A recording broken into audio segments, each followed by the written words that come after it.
मैं चाहता हूँ सर, जब एस्टीमेट और कोटेशन पे काम करा सकते हैं हम, तो उन लाइटों को हम रिपेयर क्यों नहीं करा पा रहे? 2 महीने हो गए सर, एक लाइट के लिए पार्षद बार बार रिक्वेस्ट करते हैं।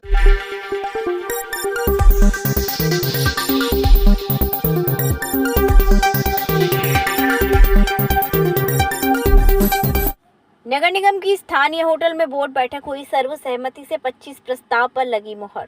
विनोद अग्रवाल की अध्यक्षता में नगर आयुक्त शशांक चौधरी की उपस्थिति में संपन्न हुई। बैठक में विस्तृत चर्चा के उपरांत नियमानुसार प्रस्ताव स्वीकृत हुए। नगर निगम क्षेत्र अंतर्गत संचालित auto rickshaw, 4 seater e rickshaw से लाइसेंस फीस 5,000 रुपए वार्षिक वसूली हेतु उपविधि बनाए जाने की स्वीकृति प्रदान की गई। स्वान एवं अन्य छोटे पालतू जानवरों की अनुज्ञप्ति नियंत्रण और विनियम उपविधि 2024 की स्वीकृति प्रदान की गई। नगर निगम मथुरा वृंदावन में नाव मोटर वोट की अनुज्ञप्ति लाइसेंस हेतु हाट चलित वोट के लिए 1,000 वार्षिक, मोटर वोट के लिए 5,000 रुपए वार्षिक एवं स्टीमर के लिए 10,000 रुपए वार्षिक किए जाने की स्वीकृति प्रदान की गई।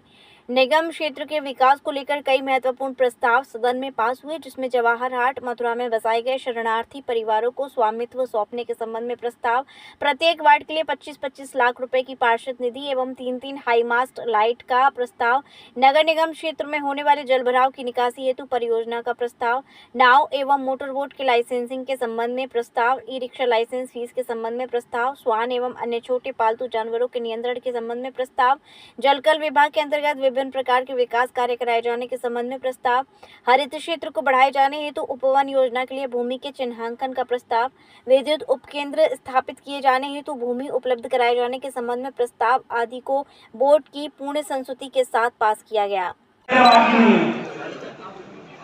हाँ।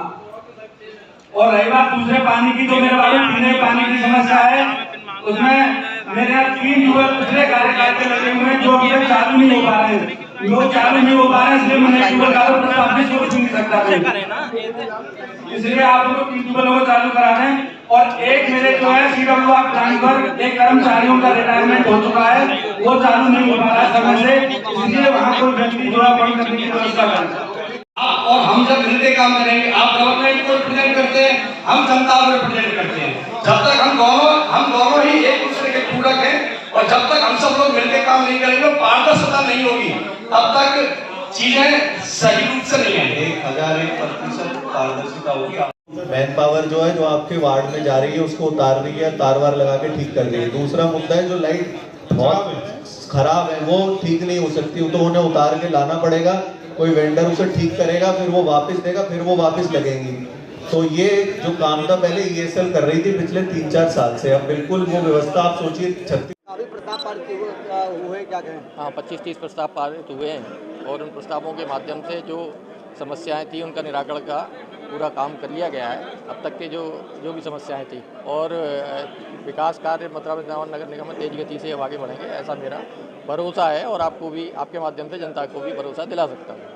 वहीं जो पार्षद हैं उनके द्वारा ये कहा जा रहा है कि उनकी अनसुनी की जा रही है, उनकी बातों को नहीं माना जा रहा है। और पार्षदों ने बिल्कुल शिकायत की, और आप मौजूद थे, आपने देखा होगा कि मैंने अधिकारियों को निर्देश से सख्त हिदायत दी है कि पार्षदों की बातों की अनदेखी न की जाए। अगर वो अनदेखी करेंगे तो उनके खिलाफ कार्रवाई की जाएगी, शासन को उनके खिलाफ लिखा जाएगा। वहीं शहर में जलभराव की समस्या अधिकतर दिखाई देती है। 2 दिन में बरसात हुई, पूरे शहर जलमग्न हो गया। देखिए, आप भी जानते हैं मित्र कि इस बार जलभराव इतना जल प्लावन इतना हुआ है, बारिश इतनी ज़्यादा हुई है कि मथुरा क्या पूरा भारत, आप किसी भी क्षेत्र में किसी भी शहर को देख लीजिए, वहाँ जलभराव हुआ है। लेकिन यहाँ की मूल समस्या है, वो आप भी जानते हैं, मैं भी जानता हूँ कि BSA रोड पर जो जलभराव होता है वो प्रमुख समस्या है। उसका निराकरण हम इस साल में करने जा रहे हैं। 90 करोड़ का हमारा प्रस्ताव सैंक्शन हो चुका है।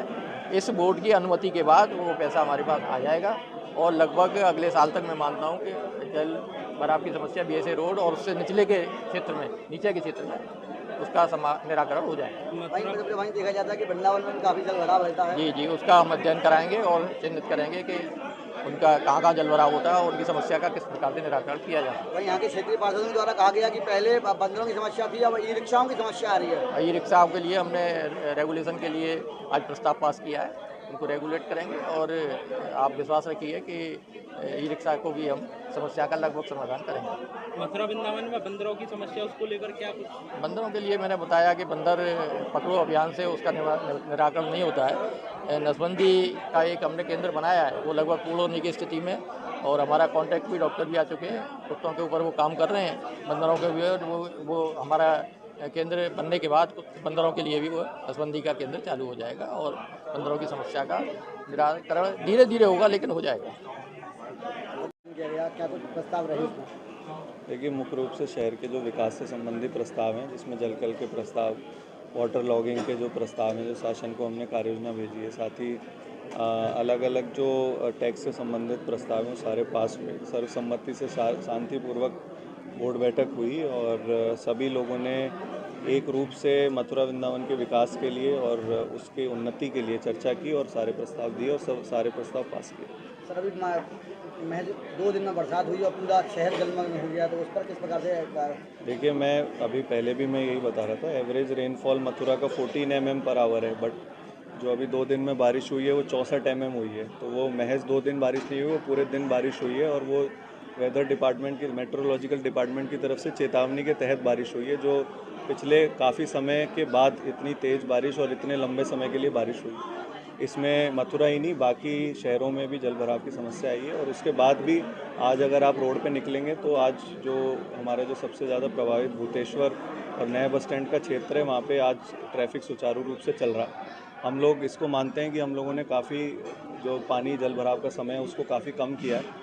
अभी जो आज प्रस्ताव पास हुए हैं उसके माध्यम से हम इसको और कम करेंगे, क्योंकि अब जो फ्लैश फ्लड्स होते हैं और जो बादल फटने की वजह से तुरंत जो पानी आ जाता है वो स्वाभाविक है कि एक साथ अगर आप अपने घर में भी, जहाँ पे बहुत अच्छा ड्रेनेज सिस्टम है, एक साथ ज़्यादा पानी डाल देंगे तो सेकंडों में तो पानी जाएगा नहीं, तो कुछ ना कुछ समय लेगा। तो हम उसी समय को कम करने के लिए लगातार लगे हैं और आगे भी लगे रहेंगे। जैसा कि मथुरा में, वृंदावन में बंदरों की समस्या बहुत है, तो हर बैठक में ये प्रस्ताव उठाया जाता है, तो उस पर किस प्रकार से चल रहा है? देखिए, मथुरा जो बंदरों की समस्या है उसको लेकर के बोर्ड बैठक में ये निर्णय लिया गया कि जो पुराने वेंडर्स थे जो अभी तक इस काम को करने में सक्षम थे, काम नहीं कर पा रहे थे, उसका टेंडर दोबारा किया जाए।